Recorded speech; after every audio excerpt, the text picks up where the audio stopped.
दाता साहब की बारगाह में पेश होने वाला बंदा हो हलाली और अकीदत से चढ़े, सिर्फ सीढ़ियां चढ़कर ऊपर जाए, सीढ़ियों पर इरादा कर ले कि मैंने मिठाई खानी है, मैंने हलवा खाना है, बिरयानी खानी है, पकौड़े खाने हैं, जो इरादा करके चढ़े, अभी दाखिल दाता साहब के दरगाह पर नहीं हुआ, पीछे से बंदा आ जाएगा, ये बिरयानी खानी है।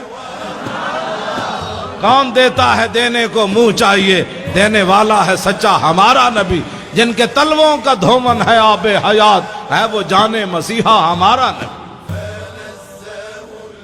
होवे पहली शर्ते, जब मैं पढ़ता था ना 1981 में,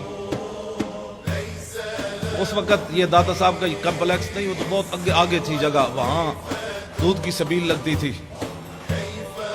तो मैंने ऐसे, सर्दियाँ थी, चादर की हुई थी, तालिब इल्म था, तो बहुत लंबी लाइन, और जो लाइन से इधर उधर होता पुलिस वाले उसको डंडे से उसकी खूब मुरम्मत करते थे, दूध की लाइन जो लगी हुई थी। तो मैं दूर हट के ना खड़ा हो गया ऐसे करके। अभी तो उस वक्त मुझे इतनी होश भी नहीं थी। मैंने खड़े होकर कहा, मैंने कहा जी आप इतने बड़े शहनशाह हो ते तालिब इल्म ते तुसी सानू भी डंडे मरवा के दुध पिवाना है, मैं दुध कोई नहीं पीना, दुध मैं तां पीना है मैंने खुद पुलिस वाले ले जान दुध पिवान। ये 1981 की बात है, और मुझे इतनी होश भी उस वक्त इतना था कि दाता दाता है। गंज बख्शे फैज आलम मजहरे नूरे खुदा, ना के सारा पीरे कामिल कामिलारा रहनुमा। मैं दूर हट के खड़ा था और मंजर देख रहा था, डंडे कैसे पड़ रहे हैं। एक थोड़ा सा ऐसे होता पुलिस वाले तो चार उस पर झपट पड़ते, सीधे हो जाओ। तो मैंने कहा इतने डंडे खाने के बाद मैं दूध नहीं पीऊंगा, बिल्कुल दूध पिलाना, एक तालिब इल्म हूँ, परदेसी हूँ, गरीबुल वतन हूँ, मुसाफिर हूँ, हुजूर के दीन का जो है वो मेहमान हूँ, तो मुझे पुलिस वाले पकड़ कर खुद ले जाएं तो फिर मैं दूध पीऊंगा। अल्लाह की कसम उठाकर कहता हूँ, एक पुलिस वाला, मैं बिल्कुल तन्हा खड़ा था, तो मैं मुंह भी छुपाया हुआ था, मेरे इधर कहता है दूध पीना है, मैंने कहा कहता चल मेरे साथ दूध पीना।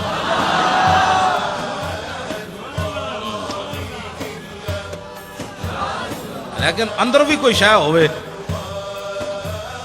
अंदर भी तो कोई शय हो ना। दाता साहब अलैहि रहमा, आपने वहां जिस तरफ खजूरें है ना, खजूरें, वहां एक अंग्रेज की कब्र है, अंग्रेज की। उस अंग्रेज की कब्र की वजह यह है कि ये जो कहते हैं आओ अल्लाह की दीन की बात होगी, आखिरत की बात होगी, अल्लाह से डरो, आखिरत का ख्याल करो, तो जिनके सदके सब कुछ मिला, वो जो न थे तो कुछ न था, उनकी बात ही कोई नहीं। इनके हाथ पर ना लंदन में एक बंदा मुसलमान हो गया। जब वो मुसलमान हुआ अंग्रेज, तो कहने लगा कि मुसलमान तो मैं हो गया, लेकिन मैंने कुरान पढ़ा है कि जनाब सुलेमान अलैहिस्सलाम का एक वजीर आसिफ बिन बरखिया, वो तख्ते बिल्कीस इतना बड़ा उठाकर लाया आग झपकने से पहले। ये बताओ एक बंदे के अंदर वो पावर कहां से आई, कैसे, किस पावर से वो लाया? अब ये तो नबी की पावर नहीं मानते, आसिफ बिन बरखिया की पावर किसने मानी है? हंसने वाली बात नहीं, ये रोने वाली बात।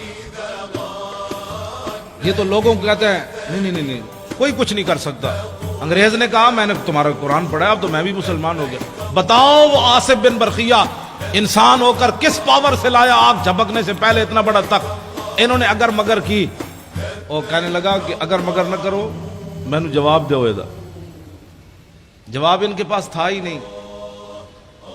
तो अंग्रेज कहने लगा बात यह है कि मैं मुसलमान तो हो गया, लेकिन अब मैं काफिर नहीं होता दोबारा, लेकिन मेरा ये कर्ज है इस्लाम पर, मुझे इसका जवाब चाहिए।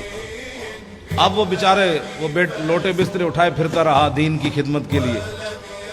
फिर लाहौर आया, फिर लाहौर कभी ये किधर ले जाएं, कभी किधर ले जाएं, ये बॉर्डर देखो, ये फलां देखो, ये फलां देखो। उसने कहा मैनू मीनारे पाकिस्तान ने विखाओ, मैनू दसो आसिफ बिन बरखिया किवें ले आया था, मैं वापटा हाउस वेखण नहीं आया, मुझे बताओ कैसे। लेकिन जब वो मीनारे पाकिस्तान से वापस उसे ले जा रहे थे तो दादा साहब के करीब से गुजरा। पर्दों में छुपा हो तो चश्मे बीना देख लेती है, और जमाने की तबीयत का तकाजा देख लेती है। अनोखी वजह सारे जमाने से निराले हैं, इलाही आशिक कौन सी बस्ती के रहने वाले। जब वहां से गुजरा ना तो मेरा ईमान यह है कि दादा साहब ने खुद उसका मुंह फेरा ऐसे। वहां से जब गुजरा तो कहने लगा ये कौन है, ये मिजार के, ये गुंबद किस? उन्होंने कहा यहाँ शिरक होता है, यहाँ शिरक होता है। بھائی یہاں تو تعجب کی بات ہے، جب حضور کے سامنے یہ بکواس کرتے ہیں شرک ہوتا ہے، تو داتا صاحب کے سامنے ان کا بکواس کرنا کوئی محال تو نہیں نا۔ جو حضور کے سامنے کھڑے ہو کر بک بک کرتے ہیں وہاں کہ ہذا حرام ہذا شرک، اتنے بڑے مفتی حضور کے سامنے بک بک کرتے ہیں، تو کہنے لگے یہاں تو شرک ہوتا ہے۔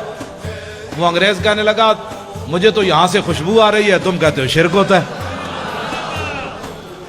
اس نے کہا گاڑی روکو، میں نے اندر جانا ہے، گاڑی روکو۔ اب انہوں نے گاڑی مجبوراً روکنی تھی، اس لیے کہ وہ ایک کو لے کر پوری دنیا پھر رہے تھے، یہ انگریز ہم نے مسلمان کیا، یہ انگریز ہم نے مسلمان کیا۔ جس بابے 90 لاکھ مسلمان کیتا ہوتا تھا احسان ہی کوئی نہیں، ایک انگریز دا اس مسلمان کر کے احسان کر دے پھر۔ وہ انگریز جو ہے ساتھ چل پڑے، بھائی اس کو بتائیں گے یہاں یہ شرک ہوتا ہے، یہ بدعت ہوتا ہے، ساتھ ساتھ دوڑ پڑے ساتھ ہی۔ جب وہ سیڑھیوں سے چڑھا تو آگے ایک بزرگ کھڑے تھے، انہوں نے معانقہ کیا، گلے لگا کر اس کو ملے اور اس کو بٹھا لیا، اور بٹھانے کے بعد اس سے پوچھا کس چیز کی طلب ہے تمہیں، کیا چاہتے ہو؟ انگریز تھا ٹھنڈے علاقے کا، اس نے کہا مجھے چائے چاہیے۔ انہوں نے ایسے ہاتھ کیا، چائے کی پیالی اس کے ہاتھ میں۔ اب وہ انگریز نے جب چائے کی پیالی دیکھی تو بے ہوش ہو کر گر پڑا۔ جب ہوش آیا تو وہ کہنے لگے کیا ہوا تمہیں؟ وہ کہنے لگا وہ بابا جی کدھر گئے؟ اس نے کہا چھوڑو بابا جی، تمہیں کیا ہوا؟ اس نے کہا کمینو، سوال میں نے تجھ سے کیا تھا، تم سے کیا تھا کہ بتاؤ تخت بلقیس ایسے کیسے آیا؟ تو یہ پیالی دیکھی ہے؟ نے کہا ہاں۔ اس نے کہا یہ پاکستان کی نہیں ہے، ہندوستان کی نہیں، افغانستان کی نہیں، لندن میرے گھر کی پیالی ہے، یہ لندن میرے گھر کی پیالی ہے۔ میں نے سوال کیا تھا، اسلام پر میرا قرض تھا سوال کہ یہ تخت بلقیس کیسے آیا؟ تو بابا جی نے میرے لندن سے پیالی ایسے پکڑا کر فرمایا کہ جیسے میں نے پیالی پکڑائی تب تخت بلقیس ایسے آیا، اور کیسے آیا؟